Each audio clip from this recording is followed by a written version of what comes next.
NDA 40 सीटों पे लड़ेगी, आपको 5 किया है, इसका अनाउंसमेंट हो गया है, आपकी पहली प्रतिक्रिया?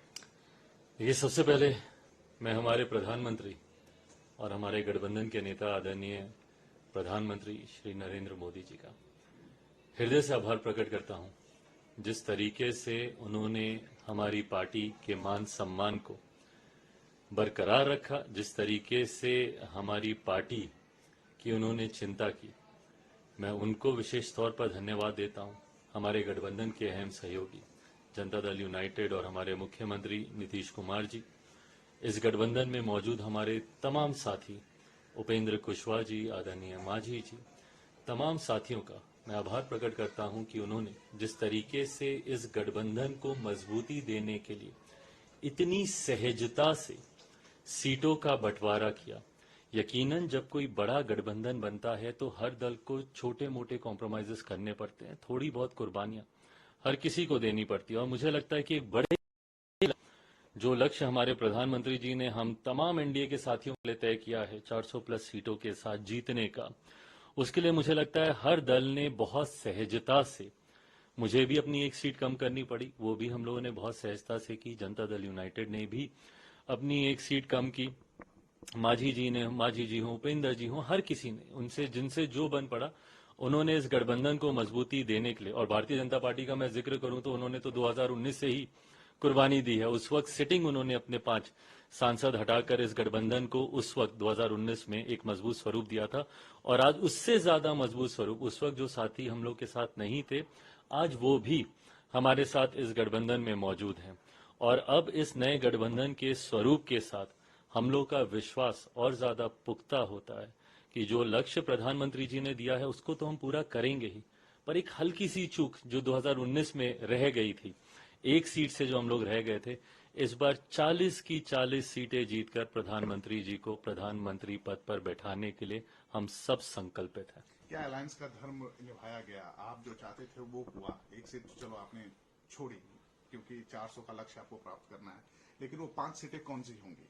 भाई इसका जिक्र भी प्रेस कॉन्फ्रेंस में किया गया। लोक जनशक्ति पार्टी जमुई, जहां से मैं वर्तमान में सांसद हूं और मेरी वो कर्म भूमि रही है, जमुई हम लोग के पास है। और मेरे पिता की पहचान, मेरे पिता की कर्मभूमि, जिस धरती को उन्होंने अपनी मां माना था, हाजीपुर, ये दोनों सीटें एक अलग महत्व मेरे लिए व्यक्तिगत तौर पर मेरे परिवार के लिए रखती हैं। तो जमुई और हाजीपुर के साथ साथ समस्तीपुर है हम लोग के पास, वैशाली से हमारा ही प्रत्याशी चुनाव लड़ेगा। और मेरा गृह जिला मेरे पिता का जहां पे जन्म हुआ, खगड़िया, वो भी हम लोग के पास है। आप कहां से लड़ेंगे? क्योंकि ये रूमर्स था कि आप 2 जगह से चुनाव लड़ सकते हैं।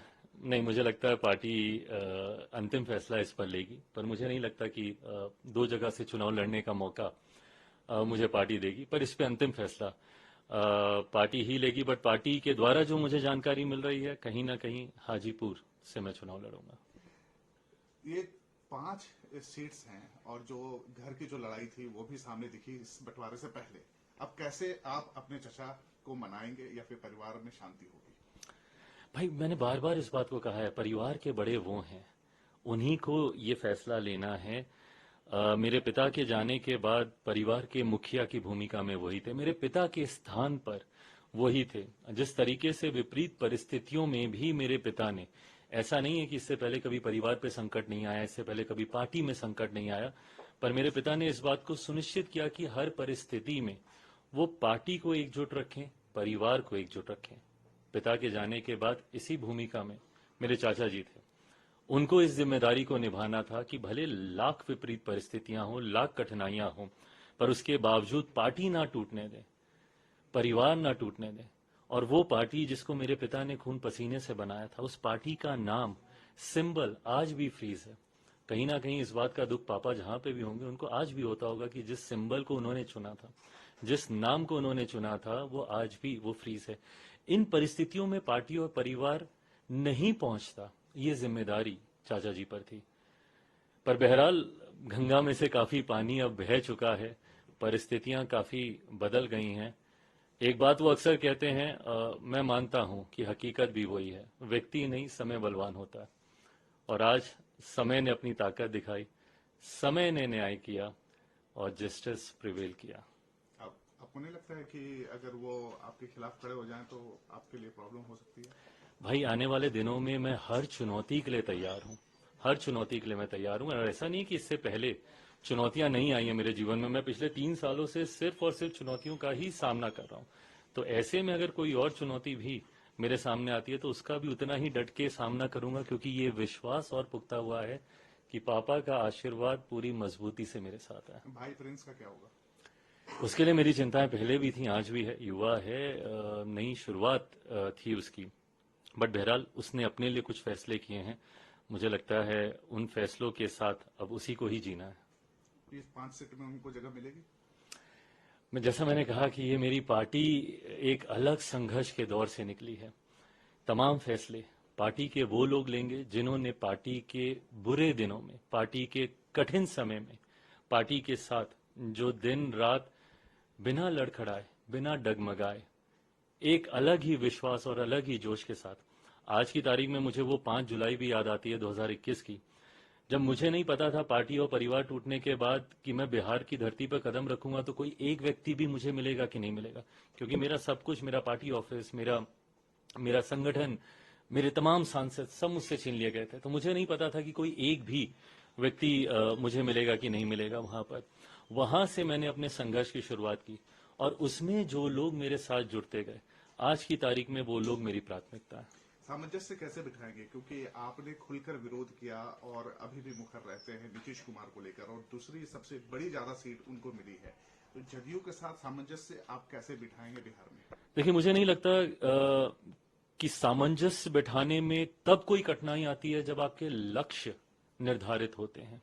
आज की तारीख में हम लोग बहुत बड़े लक्ष्य की ओर अग्रसर हो रहे हैं।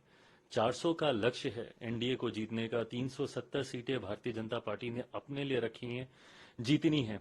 ऐसे में मुझे नहीं लगता कि छोटी मोटी बातों में उलझने का कोई मतलब है। मेरे नेता, मेरे पिता ने हमेशा मुझे ये सिखाया था कि राष्ट्र हित सबसे ऊपर होता है, उसके बाद पार्टी और गठबंधन का हित होता है। और मुझे लगता है आज की तारीख में जो फैसले हम लोग ले रहे हैं वो इन्हीं दोनों हितों को साधने के लिए ले रहे हैं। जहां राष्ट्र हित में ये जरूरी है कि प्रधानमंत्री जी उतनी ही और ज्यादा मजबूती से देश का प्रतिनिधित्व करें, उतना ही जरूरी है कि गठबंधन के भी हितों की हम लोग रक्षा करें। और गठबंधन का हित ये कहता है कि अगर हम लोग आपसी वाद विवाद में अभी उलझे रह गए तो इसका नुकसान गठबंधन को होगा, जिसका लाभ विपक्षी लेंगे या लेते रहे हैं। ऐसे में हम लोग का लक्ष्य निर्धारित है, लक्ष्य क्लियर है। 400 के लक्ष्य के साथ हम लोग अग्रसर हो रहे हैं। बिहार में 40 की 40 सीटें हम लोग को जीतनी है। ऐसे में तालमेल बैठाना होगा और मुझे लगता है कि गठबंधन के भीतर ये बहुत खूबसूरती से हो रहा है, जो कि सीटों में परिदर्शित हुआ ही है।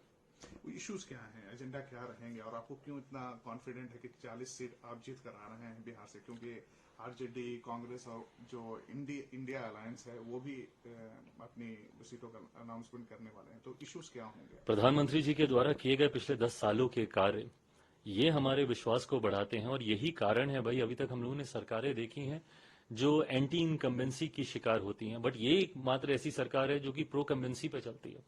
14 से बड़ी जीत हम लोगों ने 19 में देखी। 19 से बड़ी जीत की ओर हम लोग अग्रसर हो रहे हैं 2024 लोकसभा चुनाव में।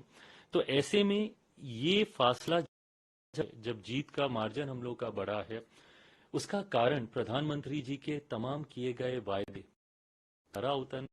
और मैं बहुत ईमानदारी से ये भी मानता हूं कि अभी भी कई कार्य अधूरे हैं, बट जनता को इस बात है कि ये मौजूदा प्रधानमंत्री की ही क्षमता है कि उन बाकी के कार्यों को भी पूरा कर दें। आज तक चुनाव को जिस दिशा में हम लोगों ने जाते हुए देखा, तमाम उन मुद्दों को का हल कर दिया गया है प्रधानमंत्री जी के द्वारा। नहीं तो जब जब चुनाव आते थे धारा 370 की बात होती थी, अब नहीं होगी। राम मंदिर की बात होती थी, अब नहीं होगी। विमेन रिजर्वेशन बिल की बात होती थी, अब नहीं होगी। इन तमाम विवादित मुद्दों का हल निकाल दिया गया है। यही कारण है कि प्रधानमंत्री जी के प्रति देश की जनता का विश्वास बढ़ता है। आपने बिहार का पूछा, 40 सीटें कैसे? बिहार में भी अब ये विश्वास और पुख्ता हुआ है। एक लंबे समय के बाद बिहार में डबल इंजन की सरकार आई है। ये डबल इंजन की सरकार अलग अलग राज्यों में जहां जहां पे भी बनी है, उस राज्य को हम लोगों ने बढ़ते हुए देखा है। उत्तर प्रदेश बगल का ही राज्य, उससे खूबसूरत कोई और उदाहरण हो नहीं सकता। ऐसे में अब जब बिहार में डबल इंजन की सरकार है तो बिहार की जनता का विश्वास और पुख्ता हुआ है। हमारी सरकार हमारे गठबंधन के प्रति जो हम लोग को 40 की 40 सीटें जिताएगा। Thank you.